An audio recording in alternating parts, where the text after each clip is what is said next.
Assalamualaikum warahmatullahi wabarakatuh. Waalaikumsalam warahmatullahi wabarakatuh. Yang terhormat kepada Bapak Eko Suroso, MPD selaku pengampu mata kuliah psikolinguistik dan teman-teman semua yang saya sayangi. Pada kesempatan kali ini saya di sini akan menjelaskan kepada teman-teman tentang psikolinguistik kajian teoretik karya Abdul Khair. Di bab pertama ini ada pendahuluan yang dimana membahas tentang bahasa, yaitu bahasa dapat dikaji secara internal dan eksternal. Kajian internal mencakup struktur fonologi, morfologi, sintaksis, dan wacana, sedangkan kajian eksternal melibatkan hubungan bahasa dengan faktor sosial, psikologi, etnis, dan seni. Dalam pembahasan internal ini ada beberapa poin. Yang pertama ada fonologi.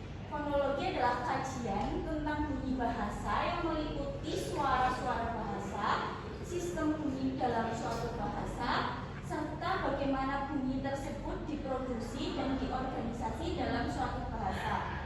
Poin kedua ada morfologi. Morfologi adalah cabang linguistik yang mempelajari struktur internal kata, termasuk bentuk dan makna yang terkandung dalam kata, serta proses pembentukan kata melalui afiksasi, reduplikasi, dan komposisi.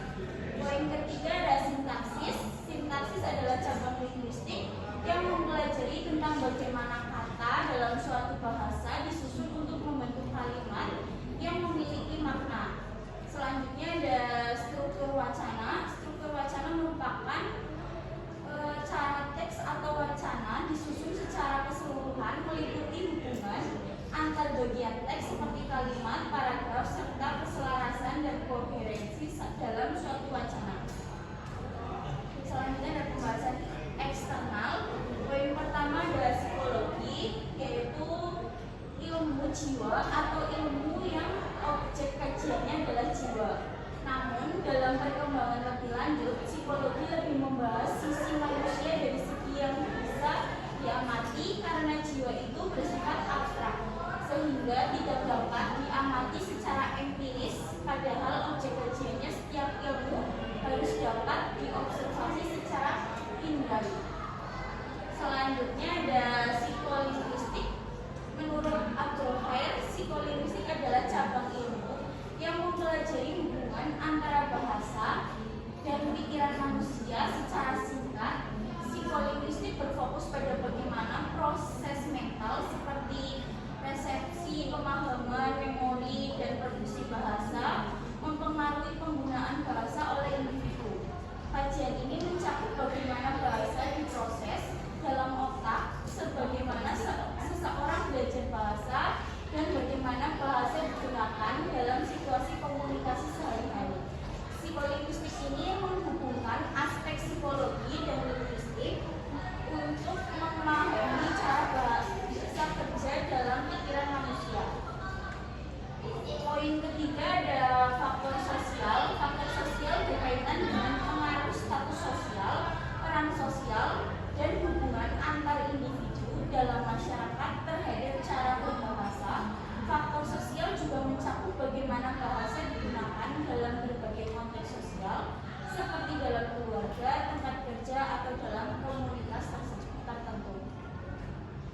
Poin keempat ada faktor etnis.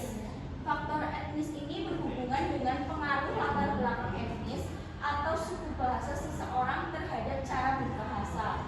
Ini tuh mencakup perbedaan dalam bahasa dialek atau aksen yang digunakan oleh kelompok etnis tertentu.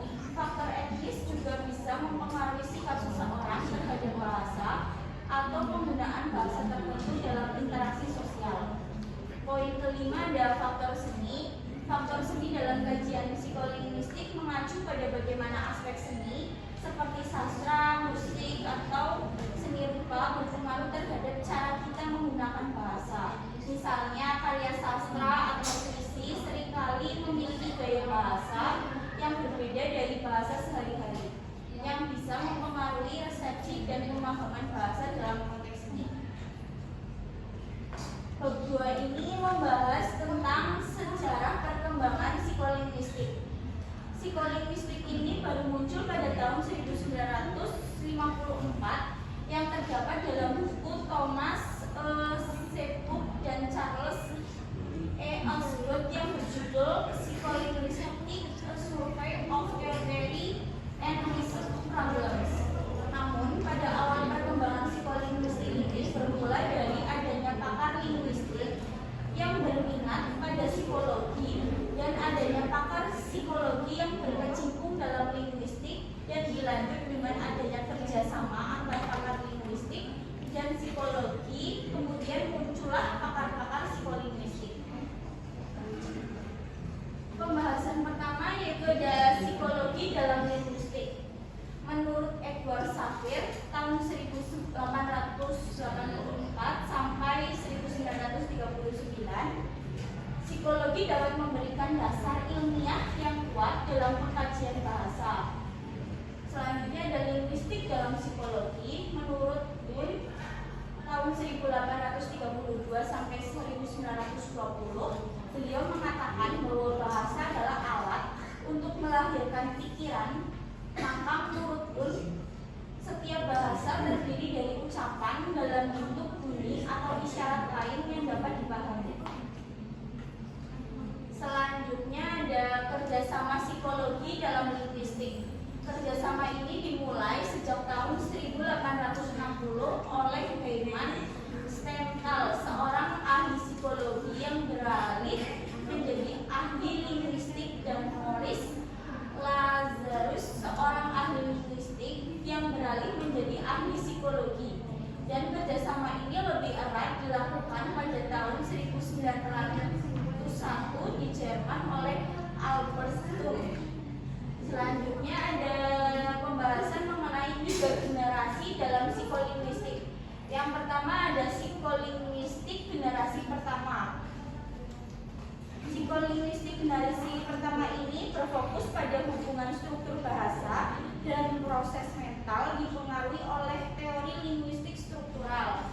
Yang kedua ada psikolinguistik generasi kedua yang membahas mengenai menekankan eksperimen empiris untuk memahami proses produksi dan pemahaman bahasa. Yang ketiga, psikolinguistik generasi ketiga, yaitu membahas mengenai hubungan kognisi, neuroscience, dan konteks sosial untuk memahami bagaimana otak memproses bahasa. Bab ketiga ini membahas mengenai bahasa dan berbahasa. Bahasa dan berbahasa seperti yang sudah disebutkan dalam bab-bab terdahulu adalah dua hal yang berbeda. Bahasa adalah alat verbal yang digunakan untuk berkomunikasi, sedangkan berbahasa adalah proses menyampaikan informasi dalam berkomunikasi. Pada awal bagian telah disebutkan bahwa bahasa adalah objek kajian linguistik, sedangkan berbahasa adalah objek kajian psikologi. Poin pertama dalam bab 3 itu ada hakikat bahasa. Hakikat bahasa adalah sistem yang digunakan oleh masyarakat untuk berkomunikasi dan menyampaikan ide, pikiran, serta perasaan. Bahasa merupakan alat yang bersifat simbolis, di mana setiap unsur dalam bahasa seperti kata atau kalimat memiliki makna tertentu yang disepakati oleh pengguna bahasa. Selain itu, bahasa juga memiliki sifat dinamis yang dapat merubah dan berkembang sesuai dengan kebutuhan dan kondisi masyarakat yang menggunakannya. Poin selanjutnya ada asal-usul bahasa. Menurut Brooks, tahun 1975 mengungkapkan bahwa teori asal-usul bahasa yang sejalan dengan perkembangan psikolinguistik. Ia berpendapat bahwa bahasa lahir bersamaan dengan kelahiran manusia sekitar 2 juta tahun yang lalu di Tenggara Afrika. Awalnya bahasa terbentuk bunyi-bunyi tetap yang menjadi simbol benda atau kejadian di sekitar.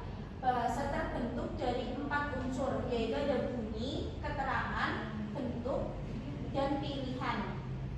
Seiring berkembangnya kebudayaan, bahasa memungkinkan hasil kognisi seseorang untuk bagikan dan diwariskan ke generasi berikutnya. Selanjutnya ada fungsi-fungsi bahasa. Fungsi bahasa adalah bagaimana alat interaksi sosial, dalam arti alat untuk menyampaikan pikiran, gagasan, konsep, atau juga perasaan. Selanjutnya ada struktur bahasa. Struktur bahasa merupakan unsur-unsur di dalam satuan ujaran, misalnya antara fonem dengan fonem dalam kata, antara kata dengan kata di dalam frase, atau juga antara frase dengan frase di dalam kalimat. Selanjutnya ada proses berbahasa. Berbahasa merupakan gabungan berurutan antara 2 proses, yaitu proses produktif dan proses reseptif. Proses produktif ini berlangsung pada diri pembicara yang menghasilkan kode-kode bahasa yang bermakna dan berguna. Sedangkan proses reseptif berlangsung pada diri pendengar yang menerima kode-kode bahasa yang bermakna dan berguna yang disampaikan oleh pembicara melalui alat-alat artikulasi dan diterima melalui alat-alat pendengar. Selanjutnya bab 4 ada hubungan berbahasa, berpikir, dan berbudaya. Menurut Abdul Hair, berbahasa, berpikir, dan budaya memiliki hubungan yang erat dan saling mengaruhi. Bahasa merupakan alat utama dalam berpikir, karena tanpa bahasa manusia sulit menyusun konsep dan gagasan dengan jelas. Selain itu, bahasa juga mencerminkan budaya suatu masyarakat, karena dalam setiap bahasa terkandung nilai-nilai kebiasaan dan cara memandang kelompok penuturnya terhadap dunia. Sebaliknya juga budaya mempengaruhi cara berpikir dan berbahasa seseorang, karena lingkungan sosial dan budaya seseorang tumbuh akan terbentuknya pola pikir serta cara mereka berkomunikasi.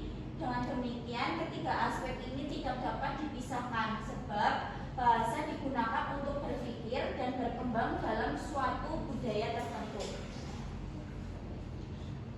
Poin yang pertama di bab 4 ini ada menurut teori Wilhelm von Humboldt. Humboldt mengatakan bahwa bahasa bukan hanya alat komunikasi, tetapi juga menentukan cara berpikir dan memahami dunia. Setiap bahasa memiliki struktur yang unik yang membentuk cara berpikir menuturnya, sehingga bahasa dan budaya saling terkait erat. Selanjutnya ada teori Sapir-Whorf. Teori ini dikenal sebagai hipotesis relativitas linguistik yang menyatakan bahwa bahasa yang digunakan seseorang akan mempengaruhi cara mereka berpikir. Dengan kata lain, perbedaan bahasa menyebabkan perbedaan dalam cara memahami dan menafsirkan realitas. Selanjutnya ada teori Jean Piaget. Piaget berpendapat bahwa perkembangan kognitif terjadi lebih dahulu sebelum seseorang menguasai bahasa. Artinya, berpikir mendahului bahasa dan bahasa berkembang seiring dengan pertumbuhan kognitif individu dalam lingkungannya. Selanjutnya ada teori L.S. Vygotsky.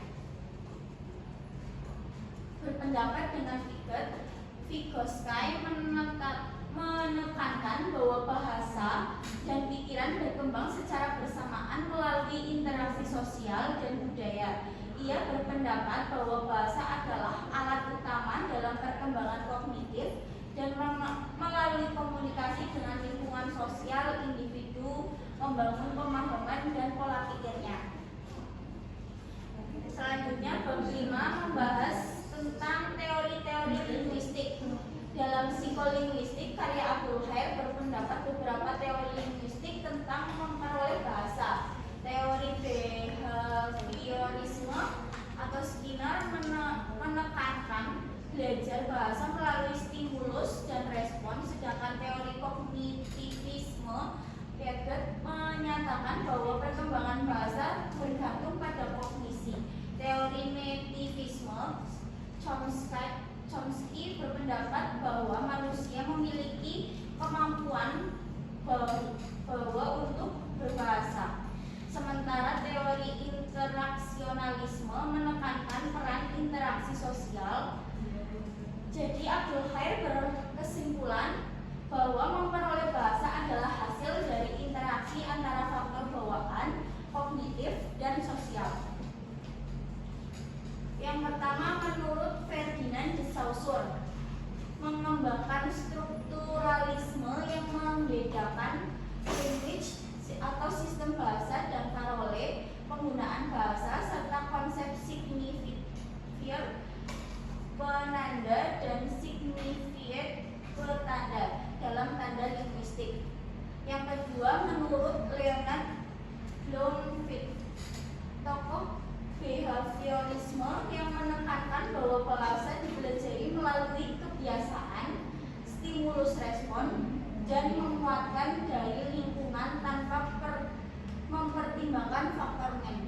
Yang ketiga, ada menurut John Rupert Friend, mengembangkan teori konteks situasi yang menekankan bahwa makna bahasa hanya dapat dipahami dalam konteks penggunaannya, bukan sekedar struktur kata. Yang keempat, menurut Noam Chomsky, mengusulkan teori transformasi generatif yang mengatakan bahwa manusia memiliki language acquisition device atau LAD sebagai kemampuan bahwa untuk mempelajari bahasa serta menekankan perbedaan antara struktur dalam dan struktur luar dalam tata bahasa. Dalam bab 6 ini membahas mengenai teori pembelajaran dalam psikologi. Teori-teori pembelajaran yang berkembang pada abad ke-20 ini yang pertama masih bersandar pada teori stimulus respon dari psikologi behaviorisme, dan kedua yang bersandar pada teori psikologi kognitivisme. Yang pertama adalah teori stimulus atau respon, berasal dari behaviorisme. Teori ini menyatakan bahwa pembelajaran bahasa terjadi melalui proses stimulus dan respon, di mana individu belajar dengan meniru, menerima penguatan, dan membentuk kebiasaan bahasa. Tokoh utama adalah B.F. Skinner dengan konsep operan conditioning. Yang kedua adalah teori kognitif dikembangkan oleh Jan Piaget. Teori ini berpendapat bahwa pembelajaran bahasa bergantung pada perkembangan kognitif individu. Anak harus mencapai tingkat pemahaman tertentu sebelum mampu menguasai bahasa, karena bahasa dianggap sebagai hasil dari proses berpikir yang lebih kompleks. Bab ke-7 ini membahas mengenai aspek neurologi bahasa. Menurut Abdul Khair, dalam psikologi neurologi bahasa berkaitan dengan fungsi otak dalam memprosesan bahasa. Hemisfer kiri dominan dalam bahasa dengan area broca mengatur produksi ujaran dan area menangani pemahaman. Gangguan pada area ini dapat menyebabkan afasia atau kesulitan berbahasa. Bahasa diproses melalui jalur saraf yang menghubungkan konteks cerebral, saraf pendengaran, dan motorik, sehingga kerusakan otak dapat mempengaruhi kemampuan berbahasa. Yang pertama ada struktur, fungsi, dan pembentukan otak. Poin pertama, otak terdiri dari korteks cerebral yang berperan dalam memproses bahasa. Poin kedua adalah pertumbuhan otak sejak bayi sehingga dewasa mempengaruhi perkembangan kemampuan berbahasa. Poin kedua ada fungsi otak dalam bahasa. Yang pertama, otak mengendalikan produksi dan pemahaman bahasa melalui area broca atau produksi. Yang kedua, area klinik ke pemahaman. Yang ketiga, ada teori literasi, menjelaskan bahwa hemisfer kiri lebih dominan dalam bahasa, sementara hemisfer kanan berperan dalam aspek emosional dan intonasi. Yang keempat, ada teori lokalisasi, mengatakan bahwa kemampuan bahasa terletak di area tertentu di otak seperti area Broca dan area Wernicke. Bab 8, gangguan berbahasa. Gangguan berbahasa secara garis besar dapat dibagi menjadi dua, yaitu faktor medis dan faktor lingkungan sosial. Menurut Siddhartha tahun 1984, gangguan bahasa secara medis dibedakan menjadi tiga golongan, yaitu gangguan berbicara. Gangguan berbicara ini merupakan kesulitan dalam menghasilkan suara atau pengucapan kata dengan benar, seperti dalam gangguan artikulasi atau dysarthria. Yang kedua, ada gangguan berbahasa. Gangguan berbahasa itu merupakan kesulitan dalam memahami atau menghasilkan bahasa, baik secara lisan maupun tulisan, seperti dalam afasia yang mempengaruhi kemampuan berkomunikasi secara efektif. Gangguan berpikir yaitu kesulitan dalam proses kognitif seperti berpikir logis atau membuat keputusan yang bisa terjadi pada kondisi seperti skizofrenia atau gangguan kognitif lainnya. Jadi gangguan lingkungan sosial adalah akibat narasinya seseorang anak manusia yang aspek biologis bahasanya normal dari lingkungan kehidupan manusia. Seperti contoh kasus Kumala, seorang anak manusia yang dipelihara oleh serigala. Kumala menyelaraskan diri dari hidup dengan serigala. Selanjutnya bab ke-9, yaitu memperoleh bahasa, beberapa hipotesis. Memperoleh bahasa atau akuisisi bahasa adalah proses yang berlangsung di dalam otak seseorang kanak-kanak ketika dia memperoleh bahasa pertamanya atau bahasa ibunya. Ada dua proses yang terjadi ketika kanak-kanak memperoleh bahasa pertama, yaitu proses kompetensi dan proses performasi. Menurut teori Chomsky tahun 1997 sampai 1965, kompetensi mencakup 3 buah komponen tata bahasa, yaitu komponen sintaksis, komponen simantik, dan komponen fonologi. Teori atau hipotesis yang berkaitan dengan masalah memperoleh bahasa yaitu ada hipotesis Nurani.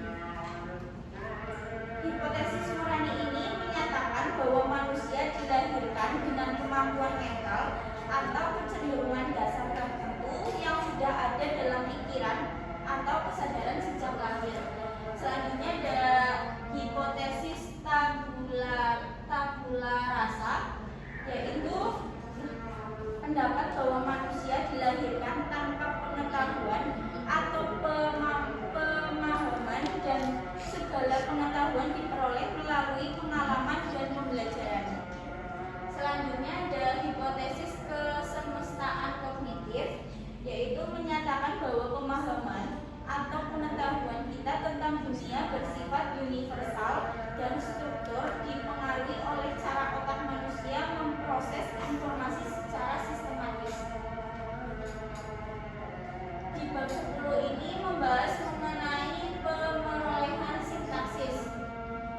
Pemerolehan sintaksis dimulai ketika anak-anak mulai dapat menggabungkan dua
keempat, teori kumulatif kompleks. Menurut Brown, urutan memperoleh sintaksis oleh kanak-kanak ditentukan oleh kumulatif kompleks. Tata bahasa yang sedang diperoleh itu tidak sama sekali ditentukan oleh frekuensi munculnya morfem atau kata-kata itu dalam ucapan orang dewasa. Poin kelima, teori pendekatan semantik. Transformasi tata bahasa tidak diatur oleh rumus-rumus sintaksis, melainkan oleh hubungan semantik yang ditandai oleh kategori-kategori kasus itu. Baik, sekian presentasi dari saya. Apakah ada yang ingin ditanyakan?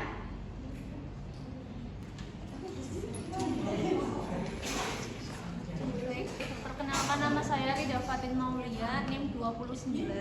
Pertanyaannya, pada slide ke-6 tadi dijelaskan perbedaan antara bahasa dengan berbahasa, betul?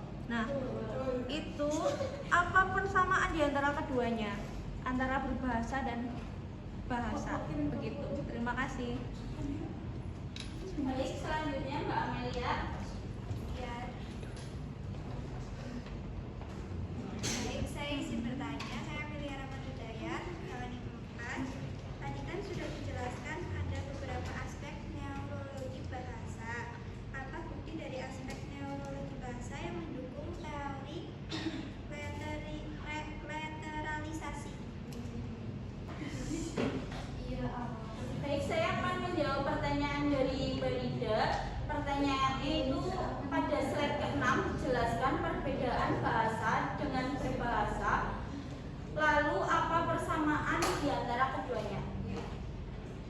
Persamaan antara bahasa dan berbahasa adalah keduanya berkaitan dengan komunikasi.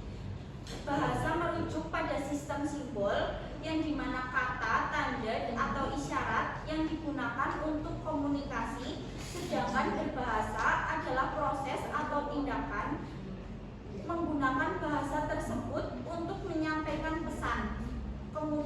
Kemudian keduanya saling berhubungan, di mana bahasa adalah alat dan berbahasa adalah aktivitas menggunakannya.